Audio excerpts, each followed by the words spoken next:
Hello and welcome to Dungeoneered, a podcast dedicated to discussing Dungeons and Dragons. I'm Aaron. And I'm Josh. Let's do this. Hey, Aaron. For degrees. Your bird's already going. Josh. No, hey, I was already going. Aaron. No. What? I want to talk to you about something. I have an idea for a starting bit. All right. See, listen. When you said that you had an idea, I was thinking it was going to be after my beautiful... No, I got to run it by you as soon as this episode starts, because I want the listeners to hear it as soon as possible. All right. I begrudgingly accept. Okay. So I know this is your realm, the starting bit, but I had an idea I wanted to run by you and the listeners. Okay. My idea is that the starting bit would be a listener-like advice section.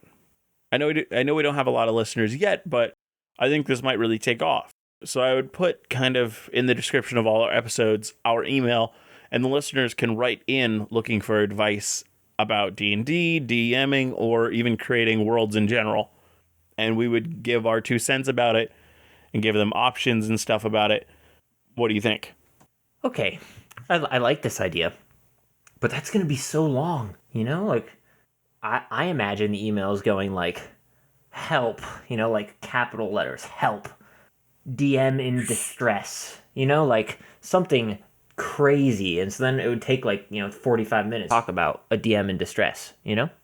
Well, so I don't think we would be I know I said DMing, but I don't think that would be our expertise area. I think it would be more world creation stuff. So none of it would be distress, because normally you're doing world creation ahead of time.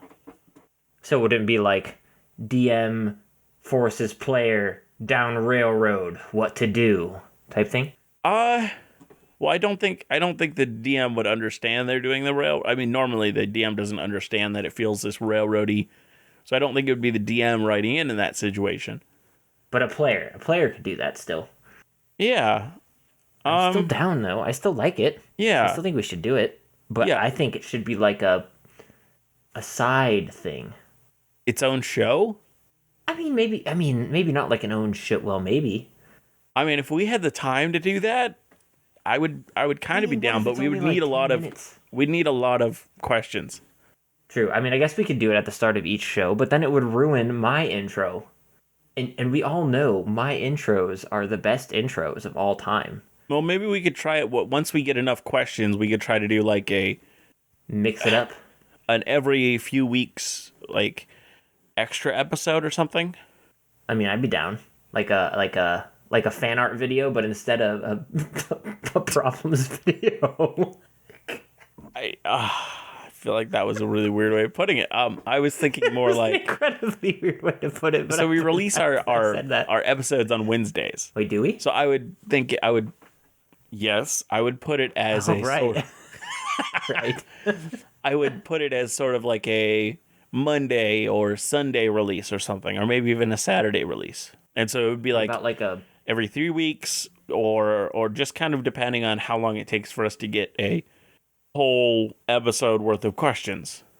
I would be down with this. I'd absolutely be down with this. Yeah. So I guess to the listeners, if you would like to ask us some questions and see if we can answer them, I'm going to have our email in the description of these podcast episodes.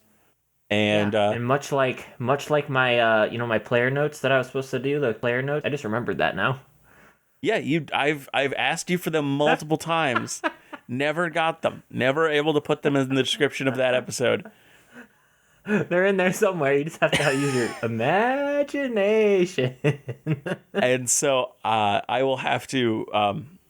I think we'll have you, as Aaron said, the subject line for it to help us know that that's what it's for should just be help, all caps.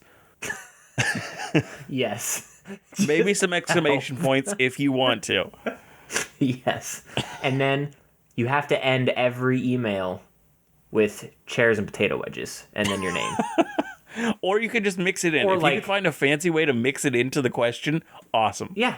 Yeah. Chairs and potato wedges have to be in there somewhere. Otherwise it won't be accepted. Well, I guess that's it for my bit. What you got, Aaron? You said you had something still? Well, no. I had a question first because you had a question for me, and so then I had to pose a question to you. Okay. Guess what time it is? It's Newsday, baby. No. No one's gonna get that. No. It's a Drawfee reference. No. It's an amazing YouTube channel called Drawfee. No, it's lukewarm open time. That was really, really ramble. That was a bad way of putting it. What do you mean? It was a bad way of putting it. I don't know. Let's just get into it. It's already taken too long. This is the... No, it's only been 6 minutes, so we can go for, another 20 if we have to. Well, that's why I say I cut us at 5, because I have a lot to talk about this week. It's fine. We can have an hour and 20-minute episode if we need, We have a dedicated fan base. Very dedicated, yes. What's the every lukewarm episode. What's the lukewarm? Okay, so I was thinking last week, if you remember, we did. It was kind of like a test, okay? And we went with the subject of dogs. Okay, lame. I know, lame. So I was thinking we go along the same lines and go cats this week, but something a little less lively. Okay.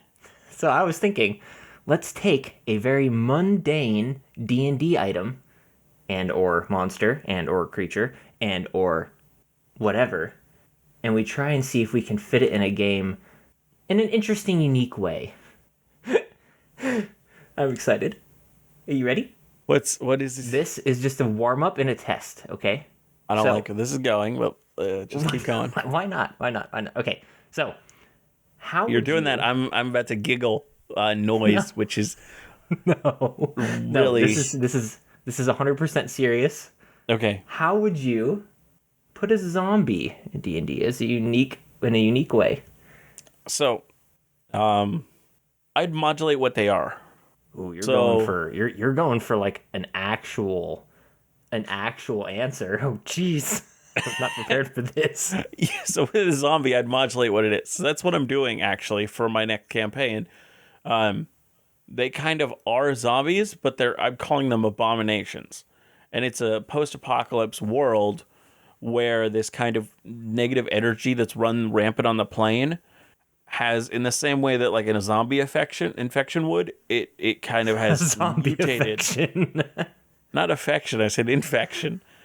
But yeah, the same way as zombies love would, the energy has affected the people. So interesting. So you change how zombies are created, essentially? Kind of what they are. So like I'm probably going to use zombie stat blocks for some of them to begin with, but abominations are fundamentally different than zombies. Because they can infect you with the energy that kind of tainted them, but they can't just like infect you immediately with something that'll turn you into one of them. Like that takes time. Okay. And excessive exposure. So they can't just bite you and then you're a vampire, or scratch you and you're a zombie. See, I took this a little bit different route, if you can imagine. I mean, just bear with me, if you can imagine. Okay. So I was thinking, picture this. Okay, close your eyes. You have to close your eyes for this, otherwise it won't work. Okay, my eyes are open. Let's go. No. Close your eyes. Okay, picture this. Okay. You walk in to a tavern. Okay. And greeting you, just in front of the doorway, is a zombie. But this zombie is wearing a button-up shirt, a tie, a little black vest, his hair in a comb over, kind of grease, maybe a few bits of blood. And he says, "Hello. I present to you the dapper zombie." It would be a fun, unique way to use a zombie. So the problem with this bit, with this opening lukewarm bit, everything cannot be in a tavern. Okay, fine. Restaurant. Oh my word. So you have to mix it up. It can't just be the same thing. Oh, let's just do something that makes it fit in a tavern. That's not going to work, Aaron. Are you kidding me? Why not? Listen, we had chairs and potato wedges. Fit in a tavern. We had a dog. Fit in a tavern. And now we have a zombie. I know. So we can't just fit everything into a tavern. But why not? It could be called Aaron's Tavern of Everything or something, you know? Yeah, and it'll feel super weird and jarring when the rest of the world is not like that, and all of a sudden there's this super, super, super silly tavern. No, no, no, no. See, it would be okay. It would probably be a little silly. I'm not gonna lie. But what if? Wait, what if they were all in the tavern together? A talking dog, a dapper zombie. Feels like the beginning of some sort of racist joke. A talking dog, a dapper zombie, and a mimic chair all walk into a bar. Like, don't finish this one, Aaron. Don't finish this one. I won't. All right, Josh. What's your topic for this week? Okay. So just like the real world mythologies, there are a lot of different stories of creation in D&D lore. In this episode, we're going to be discussing one of these myths. But first, we will kind of dive into the two major players of this creation story. Most parts of this episode were kind of lightly talked about in previous episodes. So you might want to check out the previous episode, literally the one before this. This is going to be episode 19. So episode 18, we kind of talked about these guys a little bit. But it shouldn't be too confusing if you want to just jump in at this episode. So the two major players that we'll be talking about are Asmodeus and Jazirian. I have the least kind of info on Jazirian, so I'll start there. Jazirian is the Couatl deity of community, peace, learning, and parenthood. So Couatls are these kind of winged, multicolored serpents with powerful psionics, and they've kind of existed for a very, very, very, very, very, very, very long time. And so they have a undying devotion to Jazirian, because Jazirian, they believe, is the purest distillation of their original deity. So originally there was a creature called the World Serpent. The World Serpent was worshipped by one of the progenitor races called the Saruk. The Saruk were a serpent race that kind of became modern aberratorial races like the Yuan-Ti, the Nagas, the lizard folks, the troglodytes, and many other scaled races. Similarly to how real-world religions over time develop different kind of sects with altered beliefs, the worship of the World Serpent split as well. And the World Serpent began to split into different aspects for each of these groups. Eventually, the World Serpent was split so thoroughly that they pretty much didn't even exist anymore. Wait, so is the World Serpent both an entity and like a church? No, they just kind of... Is the church called the World Serpent or just the deity? It's just the deity. But so what happened is they kind of like, here's Catholicism, now here's Pentecostal, like all these different sects of the base religion happened, and the World Serpent kind of created special versions of itself for each of those. Got it. Yeah. Now, one of these aspects is Jazirian. And as I said, the Couatls believe that Jazirian is the one true perfect manifestation of the World Serpent. Now, this is where things get a little wonky with this story. Some say Asmodeus is Jazirian's twin. Others say he's another aspect. But I also found many that suggested he has other origins. But whatever they are, we shall talk about Asmodeus before we kind of dig into this creation story. Asmodeus is the ruler of the Nine Hells. The Nine Hells, as I've discussed previously, look like an upside-down mountain, and that mountain is actually called Bator. So the Nine Hells are really the 9 layers of Bator. That's why some devils are known as Batezu. Each of these 9 layers are ruled by powerful devil lords, but those devil lords are ruled by Asmodeus. Asmodeus is incredibly powerful, being both a powerful devil and just recently becoming a god. By kind of like consuming a god. I don't know the specific details of that. I'm gonna say, is it the like devil, he eats gods? It's in one of the books. It's not in like... It's like one of the you know how they write books in the kind of world of different fictional universes? So there's a bunch of them, like an insane amount in the like Forgotten Realms. No, not fan fiction. These are legally published with Wizards of the Coast full. Oh, really? I didn't know they Yeah, wrote books. yeah.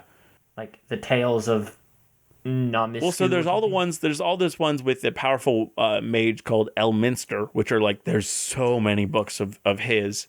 So like And they there's got like some sort of author to publish these and oh yeah, write there's a them? million. There's a million of these books you can read if you want to, and they all kind Oh, of dive into just people existing in the classic D&D world. oh, I And literally had so no idea. yeah, and so some of the more recent ones, that is where Asmodeus literally consumed a god. The Devil Lords, once they have achieved renown and defeated the previous Devil Lord, they can be granted the title only by Asmodeus, who with the title grants them immense power as well, allowing them to rule their lair with force.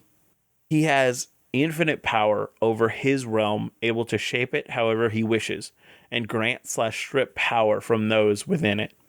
Now, much of the knowledge of Asmodeus is incredibly vague or just downright wrong. This is all because of Asmodeus, who mystifies himself to others to obfuscate and grant himself great security. And it really plays into the fact that he is known as the Lord of Lies. So can he like This, create mountains and stuff in his like in the nine yeah, if hells he or wanted whatever? to, if he wanted to completely change how the levels of Bator looked, he could at his whim. Huh. His story is so hidden and mysterious that nearly everyone in Bator believes the same wrong idea that if they could defeat him, they will gain his power, like they would be granted if they defeated the Devil Lords. But this is not true. Supposedly, no one in the whole world knows this except Asmodeus and Jazirian. No one even knows how old he is. Even gods don't know about him. If you How ask, did he like, manage to like hide this from everybody? well, I mean, if you're from the beginning, then you're I mean, before these gods even came into existence. I guess he just would never tell anybody. Yeah. And so like if a cleric casts like some sort of like divination or like one of those spells to literally ask their god something and they try to learn about Asmodeus, the god would tell you the same type of mythology that you would see or hear from just other people in the world because that's all they got to go off of. So is Jazirian another creator deity, right? Yeah. Yeah, so it's them two And so together. Jazirian doesn't even know anything about Asmodeus? No, Jazirian and them are the only two that know about the only two that kind of Why doesn't Jazirian just spill all the secrets? because Jazirian has no reason to. Oh, come on, it'd be fun though. I mean, I'm sure. I think it's so it's such a unknown story that I think even most people don't know that Jazirian is a part of it. I just picture Jazirian like turning into a dapper zombie and blackmailing Asmodeus. I've got the So this secrets. is not the creation story that we'll be using for this origin of the multiverse, but one of the myths surrounding Asmodeus' origin is that he is/was a an dapper angel. zombie. An angel, one of the most Ow. powerful and beautiful, and he was leading the armies of heaven into battle against the demons. Eventually, the corruption of the abyss and the other planes that they fought on altered Asmodeus and his army, turning their skin red and growing horns and bat-like wings, replacing their normally beautiful feathered ones. Now, Asmodeus was still serving faithfully when he and his army returned to the heavens. They were greeted with terrible looks and secretly despised for their now considered gross appearance. Asmodeus and his army had done nothing wrong. If anything, they were champions of law, so the gods couldn't really kick them out for their now changed appearance. Eventually, Asmodeus tricks the gods to create a plane for him to fight the demons on, one that he could rule far away from the heavens. While he was making this deal, he also convinced the gods to allow him to conscript the souls of mortals for the army as long as he followed the law while doing this. That's how we kind of get the Oh. devil deals that we have nowadays in Toril. Through the multiple stories I've read, there are a few ideas that persist about Asmodeus in all his creation myths. One is that he's always existed since the beginning of things. Two is that law is built into him and his rule, Whether he was created by a deity or not, law is a part of him. You could even say he was born in it, molded by it. No. I was born in darkness, molded by it. Exactly. He and all Yes. 3, he and all the devils really are powerful allies of law, taking great pride in their war against chaos, which we talked about previously, the Blood War. I will wage wars of chaos. 4, Sorry, now you got me going. I really did. Now. He is heavily scarred by his past and is still recovering from great injuries. 5, he is trapped in hell, unable to escape. And 6, only the oldest of entities knows that he... okay. Cannot speak today, Rough. man. The speaking. You were born without a tongue. Only the oldest of entities knows this last one. No, I can't do it. Only the oldest of entities know this last one. But any who are around from the beginning of time know that he literally fell into Bator. As I mentioned last week, there is literally a hole through 8 layers of hell as he fell through them to the bottom. Yeah, that's so awesome. That's so good. It is. I choose that one. That's my favorite one. Well, so no, that is stable across almost all the stories, because there is such a physical evidence of it. I don't think even if he wanted to lie about it, I don't think he could. Wait, is it so? I can't remember last week if you were saying. Is it like if you were like those Japanese game shows where you like run in through a door and there's literally like a snake print in? No, it's like, a hole. It's just a hole. Oh, it's a straight hole going all the way down to the bottom, and the river Styx, actually, that's how it travels between the different layers of hell, because it so not as cool as like a. I mean, it looks really cool. Literal. I mean, but a snake hole would be even cooler. That would be really stupid. Also, he is right. insanely big, so that would look insane. Asmodeus cut the entire thing in half. Pretty much. Asmodeus is so intelligent that the whole idea of hell in most of our minds that know anything about D&D lore is actually heavily defined by him. The vision we have of... Isn't he evil? Yeah. Lawful evil. The visual we have of a plane of a bunch of creatures trying to get one over on each other, and the Devil Lords supposedly working under the leader are all trying to usurp him and each other. And the idea that he could possibly be taken out one day by one of these Devil Lords is all ideas that he maintains. His power is so immense that no one in Bator could even challenge him at all if they actually went up against him. He is way more powerful. Even the Blood War is a facade in a way. He is smart enough and has the forces. He could have easily won it years ago.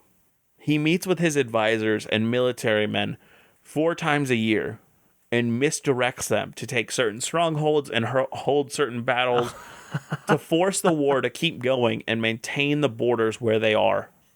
Wow, nice guy. He does this to keep attention on the Blood War and away from himself. Jeez. Until he can recover from his injuries fully. He eats the souls of those in the D&D world that wholeheartedly turn away and hate the gods. True atheists and D&D, when they die, their souls are sent to the lowest layer of hell, Nessus, where the large serpentine body of Asmodeus hides in wait, in labyrinthian caverns called the Serpent's Coil. That is where the souls are left. Can you even be an atheist in D&D, though? What? Can you even be an atheist in D&D? That's pretty hard to do. So it is hard to do. But if anybody is truly I hate the gods, I will not, when they die, that's where they go and they just get consumed. Just I refuse to believe that this cleric has grown my limb back. I don't even know if it's more of a turning away from the gods instead of I don't believe in you. It's it'd be pretty hard. So Asmodeus is hundreds of miles long. Wow. And the only one who knows that this giant serpentine form is his true form is Jazirian. Now, knowing the true... yeah? I was gonna say, so if Jazirian knows how like super awful and terrible this guy is, I mean, he's not why? really. Oh, he's He's just lawful. He has done so much good. Like if you look at that angel story, he has just been this beacon of lawfulness. So if you are lawful, which Jazirian is lawful good, and he is lawful evil, he's still such a good like warrior for law that they're on the same side in a way. I mean, yeah, I guess. But like you'd think like Jazirian would be like, I'm trying to protect good, you know? Well, so part of the thing that I was gonna get into, we're getting to later, they both got extremely damaged at the end of their kind of working together, Ah, okay. and so they both kind of had to go into hiding and kind of recover their powers, and so they've kind of become lower tier gods because they couldn't they're so damaged. Got it. That makes sense. So it might be a just waiting for the right time. Maybe Jazirian, maybe in somebody's world, they want to have this.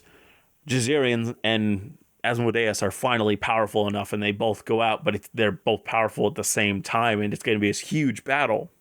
Now, this is a way that Jazirian would have an upper hand. This next part, knowing the true name of a demon grants you power over it. You can see this in certain summoning spells that kind of grant bonuses if you know the true name of the creature. So in this way, we can understand that Asmodeus is definitely not his true name. His true name is Ahriman. Ah, I was really hoping you were going to be like, Blorfingstein. No, it's Ahriman. Ahriman. And I'm assuming like nobody knows that except for Jazirian. Yes, nobody knows it except for Jazirian. Now, Ahriman and Jazirian were champions in the origin of the universe. Some of the strongest beings among those original creations, the mightiest lawful gods, only truly challenged by each other. They were both serpentine gods, and Jazirian and Ahriman bit each other's tail and set the rules and laws of the universe and the borders of it. They set many things in motion. The borders they set were quickly filled with the many planes of existence lining up in the order of the Great Wheel cosmology, aligning themselves up by good, evil, law, and chaos. But as they continued creation, they came upon a disagreement on where the center of the multiverse should be. Lawful good Jazirian wanted the center to be Celestia, a plane of beauty, perfection, and law, while Ahriman fought for the center to be Bator. They struggled and tugged each other, trying to force the center to be where they wanted, but neither would budge until they ended up biting each other's tails off, breaking the Ouroboros form that they had been in. Jazirian was able to right themselves, being a winged serpent like the Couatls, but Ahriman could not. He was a large serpent with no wings, and he fell hard, crashing through the layers of Bator, landing finally on the lowest level, Nessus. There his body bled, and from the blood spread through his fall, the first devils were born. With no center created, chaos succeeded, allowing each plane to be infinitely big, therefore placing each in the center of their own universe. As they used great power to create this universe, their injuries and their use of the power meant that they were not able to continue ruling, and quickly new gods took positions of power and importance, replacing the hierarchy that once was. So did all those gods like always exist also? Like Jazirian and... Well, so there's a lot of different histories of when the gods came to be. So I couldn't tell you exactly when every single god came to be on the large timeline of the world, but this can kind of be assumed before the others were there. There were a few, and they were all defeated by Jazirian and Ahriman. Got it. That makes sense. Yeah, because there was nothing else to do. It was just a bunch of creatures and nothing. It was just nothingness and creatures and these deities. And so they fought. And they fought until the two the last two remained, Ahriman and Jazirian. So they might have been the only ones from the beginning because they killed all the others. But so now it's time to get into the episode. And my idea for this episode is, I mean, it's what we talked about last week with our two creation deities. One evil, one good. So do we want to create these two entities, or do we want to create more creation myth, or both? I think we do a little bit of both, yeah. Okay, so we definitely have to make two entities then, because Yep. a little bit of a recap, I guess, from last week, because, my brain is so good at remembering everything, is that we created two gods, and because we were creating that Feywild-like place. Yes, we were creating the Feywild-like plane, and we kind of thought, how did it come to be? And we decided there was an evil god and a good god. In a surprise attack, the evil god was able to kill the good god, and it kind of spread out. And as it did, it created a bunch of planes, and one of those planes was, and I think we would do it like we would have it be specific body parts created specific planes. Its head created this plane. Its body created, and so I think it would be the body that created the Feywild plane, because what we wanted it to be is the Feywild. We had it be this kind of living, almost organism, this plane that, for those who are not from it, if you go there, after a while, there's sort of a white blood cell attack, kind of. You get detected as some sort of virus, and the plane attacks you to kind of rid itself of you. It also might be kind of fun, instead of doing body, like body parts, but do more and personality types too. It might be kind of fun, because then you can I was more really thinking, because I was always thinking that I always have my creation deities kind of be mysteries, because it was so long ago that even if something was remembered, it would kind of be forgotten. And so by having it be something that you don't have to know a lot about them to know, oh, they had a body, they had a head. Yeah, what I was thinking is they would be because this whatever Feywild place is kind of chaotic, it was the good god's chaotic nature that, when it was destroyed, created this, Feywild type place or whatever. Yeah, I like that. That works too. Work. Or like a heavenly plane, it's the goodness of this god when it was vanquished, kind of poured out and created this plane. Or then you could even do the material plane, the material figure of the body when it died created the material plane. And so you could do a mix, which would be really fun. My bird is flying around like crazy. I heard it once. Freaking out. Yeah, she's freaking out. I don't know why. Ugh. But I think that would be fun. I think that'd be kind of cool to have a mixture. Yeah, I like that. Because then cool. I would also like the evil planes, they were born of the evil god's, personality, his malice, his deceit, I think that'd be really fun too. And I think that'd be a really fun creation story to throw in a temple or something for players to learn about. And all of this wouldn't be 100% known, I don't think. It'd just be, creation story myths. But it's said that the 9 hells were created from this creature's deceit and his, evil, be something like that would be really fun. The very essence of the very essence of his evil created this. That's cool. Well, we then have to make 2 entities. Yes. One good, one bad. So, what do we want to do? Do we want to make them snakes like in D&D? Do we want to make them formless? Do we want to make? I don't want them to be formless, but yeah, the shape of them is an interesting thing to consider, because even Asmodeus. So Asmodeus, in any book about the hells in the Forgotten Realms, will, unless they're telling you stuff that most people do not know, it would only have Asmodeus as a humanoid in, I think it's Malshem or something like that. It's the 8th layer of hell.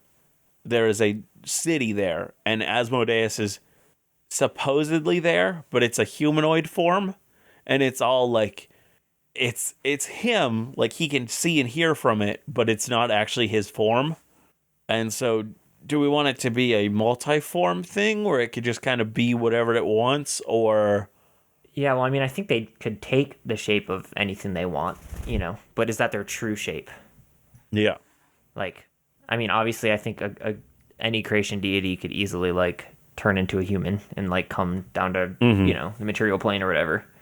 Now, one thing I did forget to say when I was summarizing is that the evil deity, something happens to it that kind of separates it. And what happens there is it is the corruption. Part of it is the corruption that we talked about in a previous episode. Yeah, we were saying that, like, if I remember, we kind of revised it during the episode to be like they fought and the good god was, like, killed, but the bad god was almost killed, and now there's, like, he's trying to revive himself through the corruption, essentially. Mm-hmm. So, because otherwise it wouldn't make any sense why the bad god wouldn't just be like, everything's bad now because I won. So he got, like, mostly destroyed as well. Yeah. And now he's trying to revive himself through the corruption.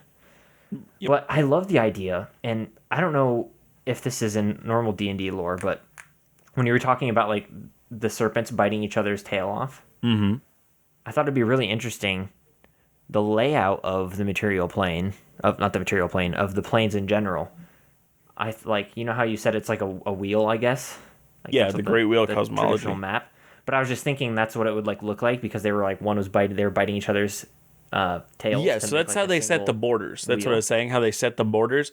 They literally set the borders. That is the size of them wrapped around each other, because one of them is hundreds of miles, and so the other one is similar in length, and so they had them wrapped around. But yeah, I love that idea of, like, the god's shape is the layout of the material plane. I think that's such a cool idea. Or not the material plane, just the planes in general. I think that's a really cool idea. And so that's something simple you can just kind of... Yeah, I mean, there's just not much to, like, change it. Yeah, it's hard because the circle is, like, so fish. Good. Yeah, you could do, like, sea fish, like, like giant sea monsters or whatever. I was thinking, like, aboliths. I was thinking, like, aboliths. Yeah, I mean, or space whales. Would work. Make them giant space whales. Yeah, huge space whales, just eating all those world shrimp. Or you can just make them giant humanoids like Galactus from Marvel. Yeah. I mean, it's such a hard. Like, do you want them to be more like animal-like? I mean, you could even do, like, the nature spirit route if you wanted to. You could make one like a giant deer, like that's really common in, like, anime and stuff. Yeah. You can make one look like Godzilla, and then one be the deer. Yeah. I'm forgetting what would you call that creature from Princess Mononoke? The deer creature? No, the kind of one that's like with the face and the horns, or the boar? Which one are you talking about? There's so many. The one that's the multicolored one. That's kind of like bluish and reddish, and it just looks like it. I mean, I always consider it like Godzilla-like in a way, but it's not. Yeah. I don't know what you'd call it. Yeah, but that shape is what I'm thinking. So something like where it's like it's almost a recognizable form, but it's not. And so it's like some sort of giant creature, but it's different than anything that you've seen on the material plane. Yeah, I mean, like some sort of bear or something but it kind of has like those tentacles off it, like the Princess Mononoke thing.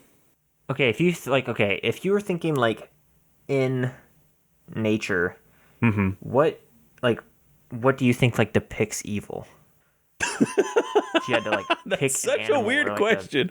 In evil, I know, but if you had to pick an animal that, like, an animal that looks evil. Yeah, or even anything in nature. Mice. Dude, mice are horrible. They're evil creatures. Rats are beautiful little babies. Two giant mice gods. Two giant mice. Oh no. So okay, Mickey. if we're picking D&D stuff, I would say Abishai, which they're like draconic creatures with wings. I would make them two Abishai. Yeah, I mean, the first thing I think of when I think of evil, and it's probably because, we're conditioned because of the Abrahamic religions, would be like a serpent, That's like the first thing I think of as like Yeah. evil and deceitful. But I think that's just because we're conditioned because of, the religion that's prominent in the United States. Yeah. Yeah, I think that is. So it's kind of, I want to avoid Abrahamic the serpent religions are across the world, honestly. So I think it would right, be. right. Yeah. But yes, I think I want to kind of avoid a serpent. Well, so that's why I was thinking this. So I posted it in the Discord, and they're called Abishai. There's a bunch of different types of them. They're supposed to be like followers of Tiamat. They're all different colors, chromatic colors, and they all have different powers based on their color. But no matter what, they're kind of these. I don't want to say ghoulish, but just kind of. There's something looking. Yeah, there's something creepy about them. Doesn't matter what color they are. And I think they feel powerful in a way, but they're also unique enough that, as I was saying, like they feel off of something you would see in the real world, or quotation marks real world, D&D world. Yeah, I mean, I don't know. Is it Avatar: The Last Airbender where there fish? I don't know. Or was that like the yin and yang? How yin and yang was made was two fish. I think that's something to do with Avatar: The Last Airbender, I swear. I don't know. Avatar fish gods?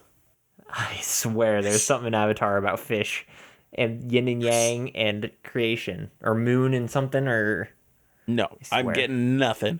I'm getting something. If I look up Avatar fish god, I'm getting fish gods. Matsya Avatar fish. And I'm sure this is from a religion that I don't know a lot about, so I'm not going to make any statements here. But yeah, so I'm not sure. Yeah. I don't know what I don't know. I mean, humanoid always works too. Okay, I see what you're talking about. I see what you're talking about. I don't know. I think it's part of like the Sokka's lover, if I remember correctly.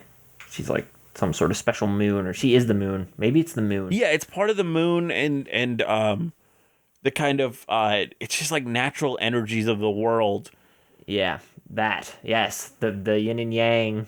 Yes, the koi yin and fish. yang fish. Yes, yeah, Avatar koi is what. Yeah, that's what I was thinking of. Yeah, I love that too. I think that's super good. Yeah, I kind of like it. I do like the fish idea now that I'm seeing it like this. I always love thought you were silly when you said fish because I was imagining no. A giant like. Okay, No, you know but, like, those these sunfish? huge, like, you know like literally sunfish? like space whales. Yeah, like You know the really fat, really thin sunfish? That is what I was imagining. no. They're amazing, and I love sunfish.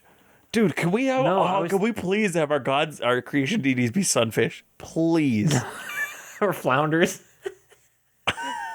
Let's just make them little clownfish. Giant ocean flounders. They don't. They have their eyeballs on the top of their backs. No, but Okay, I was so thinking, what if like some sort of like leviathans is what I was thinking, like two huge astral space leviathans. Mm-hmm.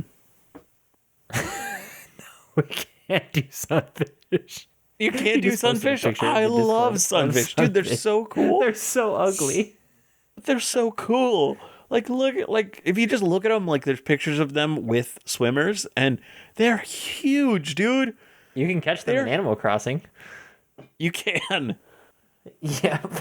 That's the only thing I remember about sunfish. I don't want them to be sunfish, though. I think that's I like the idea because I think that's what Avatar was going for, is that these powerful creation things, Goodness, my bird, are really tiny. Like they don't need to be these huge leviathans. They're just these little koi fish, and that's what they were kind of playing off of, this idea.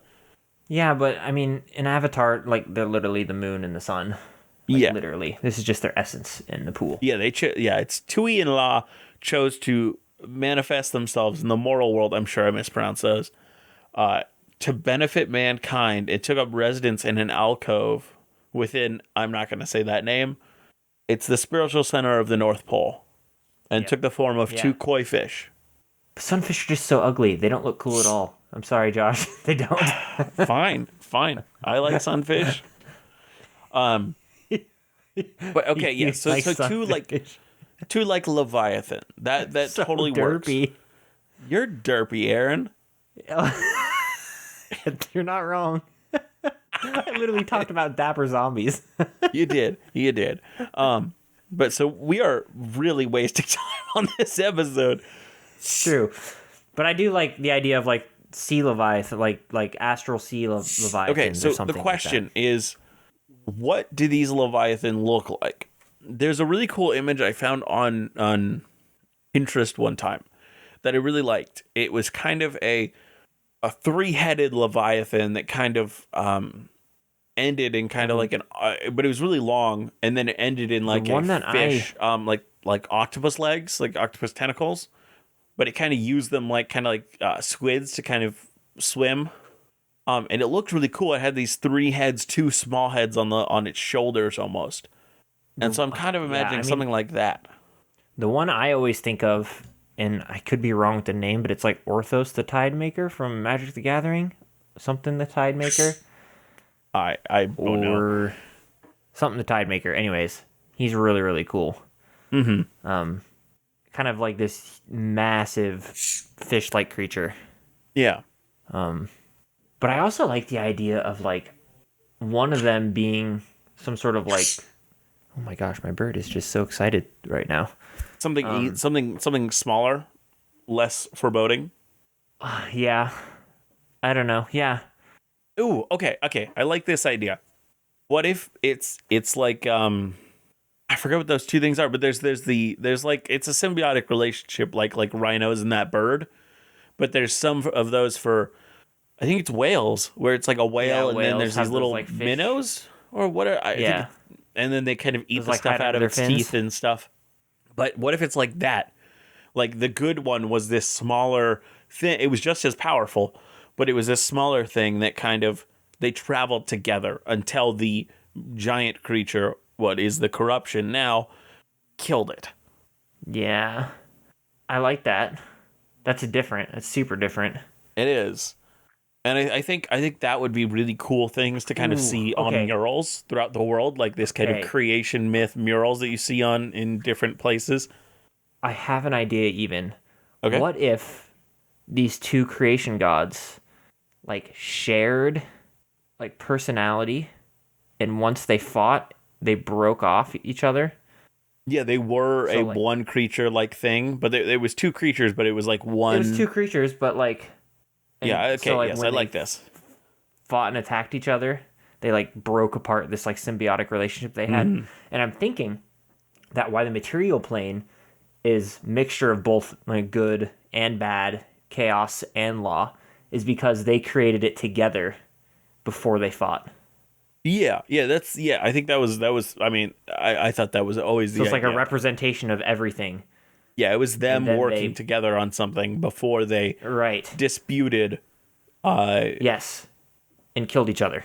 Yes. Got in a big fight, and the good one died, and the bad one almost died. I like that. And I like the idea of kind of like these like murals of like a larger fish and like the smaller fish under the fin. I like that. No, I know this isn't really helpful to continuing and getting to the next stuff in our topic. But my idea is that maybe the good one didn't like deal damage to it. Like that's not what. Maybe it was the symbiotic relationship that the two had. That without the good one, the bad one started to split apart because whatever it was doing together to like help it was no longer able to do. I like that a lot. But now it got me thinking of like. Mm-hmm. And this is going to sound weird, but bear with me. I mean, like it's you. Come on. It's always going to be weird. But then it got me thinking of, like, a giant dragon turtle with, like, an island on its back. Where, like, the trees and stuff are living on the turtle. That type of thing. And that's why, like, the Feywild that we have, like, it was when it was torn off and destroyed. I mean, that's what that made me think of, too. But I like the idea, I think, of, like, a fish, the two fish together, and they're connected. I want them to I like them fighting, still though, and like No, hurting I each definitely other. still think they fought, but I definitely don't think the massive amount of damage caused the breakage and caused the corruption and the split off of the hags. I think that was in essence, in the end of it, it becomes because of their decision to fight each other. Yeah, I definitely love the idea of like one getting ripped. Like, if the good one got like ripped from, you know, the bigger one that's bad, it like tore pieces of it off and also like ruined it because of the symbiotic relationship that they had. I like that idea. But so now these God created. So the splitting off of the one creates a lot of good plans. Yes. What happens to the bad deity after that one dies? Well, I think like that would like also create evil planes, obviously, like Yes. you know where the demons live. Well, the so devils so, live, so you that kind of think stuff. their battle split off pieces of it that then created those planes? Yeah. Yeah. Okay. But I like the idea of like personality and essence more than anything because they're like such powerful beings that they don't really like. So does the break creature, apart. does the good evil creature that's still alive kind of become a shell of its former self, kind of? Well, I mean, I was thinking that like because it's lost a lot of its the corruption. action? What was that? I was thinking whatever was left is the corruption. Oh, I definitely agree with that. But I'm saying, I'm asking, is the corruption kind of like, if you looked at the corruption and then the original creature side by side, how different is the corruption from the original creature? Like not just visually, but like mentally and it's how its brain works. Well, I mean, probably similar. I'd imagine it being similar, but obviously not as powerful or as intelligent, like all-knowing. Yeah. I think it would probably like remember the things that happened and remembered its former glory and is now trying whatever it takes to regain its power. Yeah. And I like the idea of the good god didn't die. It is now just like dormant, and the evil god's trying to resurrect to kill it because of what it did in breaking off the symbiotic relationship. So maybe it's on the Feywild plane that we made. Maybe it's like Avatar, Yeah, where and it's that's in why this the plane is like protecting it. Yeah, it's in this kind of like stasis pond somewhere hidden deep within. Yeah. Yeah. And the whole entire environment is itself like a part of it. Yeah. Yeah. It's like attacking things that come because it doesn't want to be killed. And the corruption. Yeah, that's cool. I like that. And the corruption is trying to actively essentially bring back the god to its full strength to kill the remaining part of the good god. Mm-hmm. I like that a lot. Yeah, that's cool. I like that. Yeah, and I definitely picture like these like mystic, I don't know, mystic fish sounds super funny, but like it does. It sounds like a good Mystic Fish. good band name. We're the Mystic Fish. True, Nice to meet you. Like I see like you walk into like a temple and like when you look up, you know how there's like cool ocean lights, you know, that you can have. You like look up and there's like these like ocean lights and you see these like two fish that are swimming with each other. Yeah. Like, as part of like a symbiotic relationship, and those are like the two main deities. I like that a lot. Almost like you're in an aquarium, like under, looking through the water. It's super cool. Yeah, that's cool. Yeah. So then, I mean, it's already an hour. We have 15 minutes more to go. So we have to create these deities individually then before this happened. So what characteristics does the evil one have? Like chaos, deceit. Well, so I like them being good. Okay, I mean, and before like we even do they're this, good and evil traits. They're not all evil or not all good. See, this is what I'm thinking though. Mm-hmm. I think like the lore of the world would be like you can't have good without evil. That type of whole philosophy. So one is pure evil. Then it's because one is very evil, one is very good, but together. Yeah. They're the base they form ideas something. of those of evil and of good. Right. Yeah. That works. Yep. And so maybe it's like a Pandora's box thing, where it's like every single evil thing, every evil trait, all of them are in the evil one, and all the good traits are in the other one. And so yeah. And That's so what I when they would split think. off, it's literally every single emotion has its own plane. Yep. Yep. Yeah, so like there would be a plane of anger, like I love that kind of stuff. Like, and then there would be literally lore about how when these two entities fought and their relationship broke, different personalities and personalities, I guess, like kind of separated and formed these planes. Some of pure evil and chaos and some of good. And then a mixture of some, like chunks of the like that were still entangled together. So I would think like the larger entity would be like lying, deceit, like evil, death, probably like disease even, like or do we want to have it like disease and natural stuff be separate? So this is what I was thinking. I was thinking when they split off, there was a kind of blast of energy.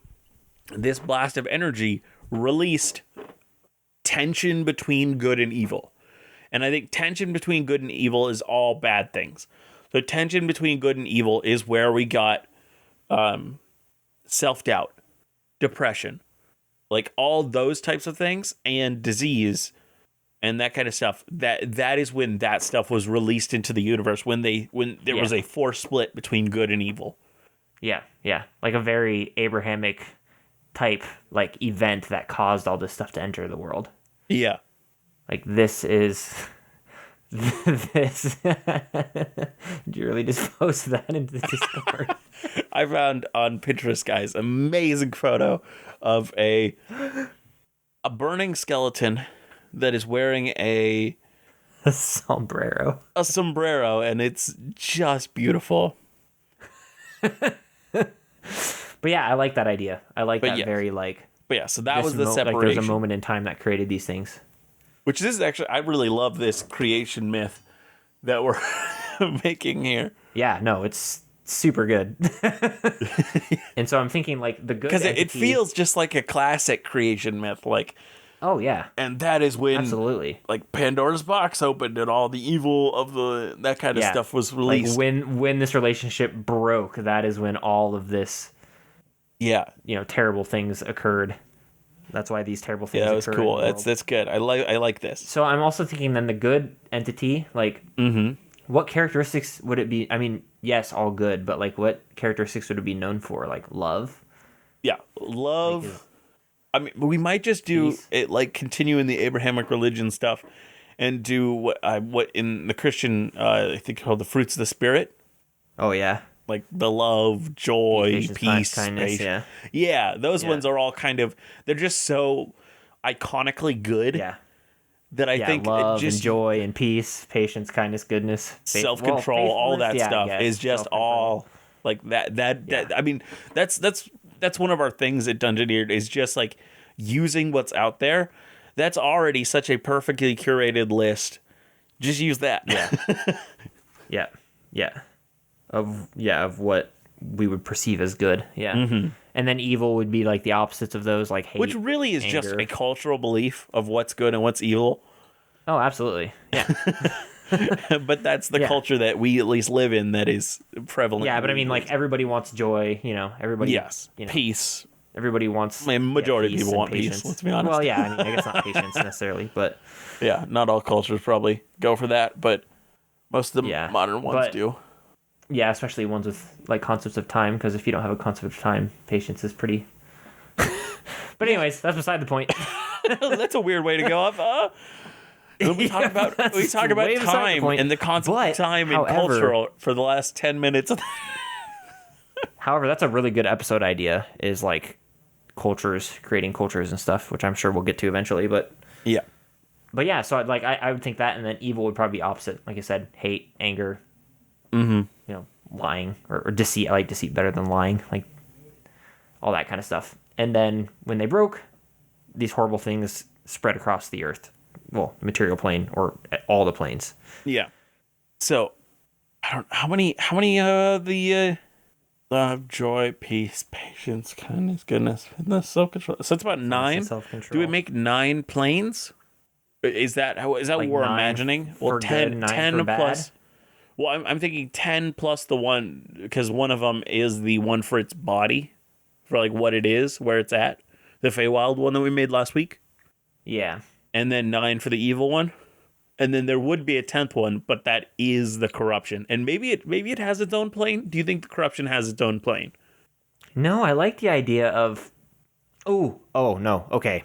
Okay. Okay. No, it's Okay. only 9 for the bad because the evil entity needs a symbiotic relationship to survive, and so it's living on the material plane as the corruption. So it has to have some sort of goodness that it can latch onto. The good planes are too good; it would not survive there. But the material plane is just the right amount of evil that it can live. Yep. So it needs some sort of like, almost like a parasitic relationship, I guess. But like it needs something else to be able to sustain and survive. Yeah, that's cool. And so now that's why there's only 9 bad and 10 good, because the body of the good entity is its own plane, whereas the body of the evil entity is nowhere to be found, and it's not its own plane. And that's why the corruption is taking over and trying to kill everything to regain its full glory and conquer the universe. I think it's trying to gain the strength to go to the good plane where the good deity is and finally kill it so it can take over. Yep. Yeah. And then it perfectly, and this also perfectly matches the hags only being 2 instead of 3, because they're foreshadowing, I guess resembling the relationship between the 2 gods. And these 2 hags are, they always argue and are, like, it's just the same, it's just like a parallel of the 2 gods. Yeah. Yeah. That's cool. Well, I think we can end it here. Yeah. Holy this cow. Is episode 19. Yeah. We did talk a while. Our 20th episode? Yeah, next episode they're 20. Oh my goodness. We're going to be 20 years old. Sweet 20-teen. Wow. I missed our Sweet 16, so I couldn't. Hopefully our 20th episode is better than 2020. Oh, don't even. Let's not even. Knock on wood. Quick. We didn't even have to mention how crappy 2020 was, but now we're one of those podcasts. It's too late now. Yep. Oh. Well, thank you for listening, and for those of you who have listened since the beginning up to this point, and hopefully when we keep doing this, more people will listen from the beginning on, so any of you catching up later on in Dungeoneered's history, thank you, and make sure to send us questions. We can figure out what to do with that if we're gonna do another show, or we try to do a kind of different episodes. I think as an intro, I think it will work. Yeah, I think it would be a good intro for now. But yeah, thank you for listening, and don't forget, be the sharpest barrel in the bunch. See you next time. Bye. There it is.